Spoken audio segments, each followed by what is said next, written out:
ఎన్టీఆర్ జిల్లా గంపలగూడెలో కట్లేరు వాగు సమస్యతో 30 గ్రామాల ప్రజలు తీవ్ర ఇబ్బందులు పడుతున్నారు.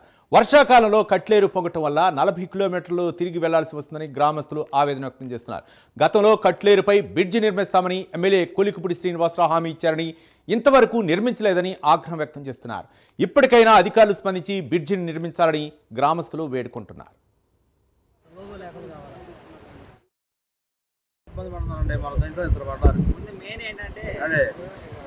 ఇది ఎమర్జెంట్గా ప్రభుత్వం వాళ్ళు కళ చేసుకొని కట్టాలి. లేకపోతే స్కూల్ పిల్లలు కానీ ఎన్ని వాళ్ళు కానీ చాలా ఇబ్బంది పడిపోతున్నారు. ముసలి వాళ్ళు కానీ కనీసం ఆటో కానీ బండి కూడా రావాలి కావట్లేదండి. ఇంట్లో మంచి ఇబ్బంది అయిపోయింది. చాలా ప్రమాదం కలదు. ఇది ఇప్పుడు గత ప్రభుత్వంలో కట్టలేదు, ఈ ప్రభుత్వంలో కట్టండి. కట్టేయండి దయచేసి. ఈ ప్రభుత్వం చర్య తీసుకోవాలని కోరుకుంటున్నాను. మొత్తం ఎన్ని గ్రామాలు ఇబ్బంది పడుతుంది? మొత్తం 20 గ్రామాలు ఉన్నాయండి. దగ్గర 20 గ్రామాలు కూడా అటు తిరిగి రావాలంటే 50 కిలోమీటర్లు అవుతుంది. అటు చుట్టూ ఉన్న పల్లెలు 19 కిలోమీటర్లు 50 వస్తుంది. గంట 2 గంటలు ప్రయాణం. ఒక ఊరు వెళ్ళి ఒక ఊరు వచ్చినట్టే ప్రయాణం. ఇక మనకేం దొరకట్లా. సరుకులు కానీ ఏదైనా కానీ అక్కడ ట్రీట్మెంట్ ఎక్కువ అమ్ముతున్నారు. తీసుకొచ్చి బళ్ళు అక్కడ పెట్టి నడుచుకొని వస్తున్నారండి. దీంట్లో కూడా పడ్డారు. మొన్న 45 పడ్డారు. కాళ్ళు దెబ్బలు తగ్గింది. ఇంటికి ఒక అబ్బాయికి ఇరిగిపోయింది. ఫోను 50,000 రూపాయల ఫోన్ కూడా పోయింది పడిపోవటాను. దయచేసి ఇది ఎమర్జెంట్గా ఇది యాక్షన్ తీసుకోమని చెప్పండి. ప్రభుత్వాన్ని కోరుకుంటున్నాం.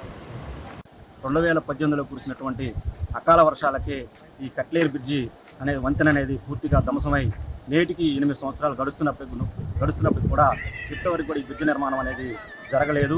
ఈ బ్రిడ్జి నిర్మాణం జరగకపోవటం వల్ల రైతులు, కార్మికులు, విద్యార్థులు హాస్పిటల్కి వెళ్ళాలన్న తీవ్రమైనటువంటి ఇబ్బందులు పడుతున్నటువంటి పరిస్థితి కనపడతా ఉంది.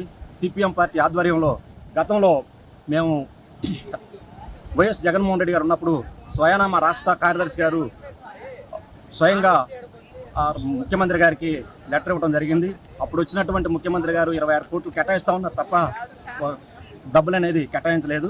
అలాగనే రావాలి బ్రిడ్జి కట్టాలని చెప్పేసి తెలుగుదేశం వారు ఫ్లెక్సీలు పెట్టి చేశారు తప్ప ఇప్పటికీ సంవత్సరంన్నర అయిపోయింది. బాబు వచ్చిండు కానీ బ్రిడ్జ్ అనేది నిర్మాణం జరగలేదు.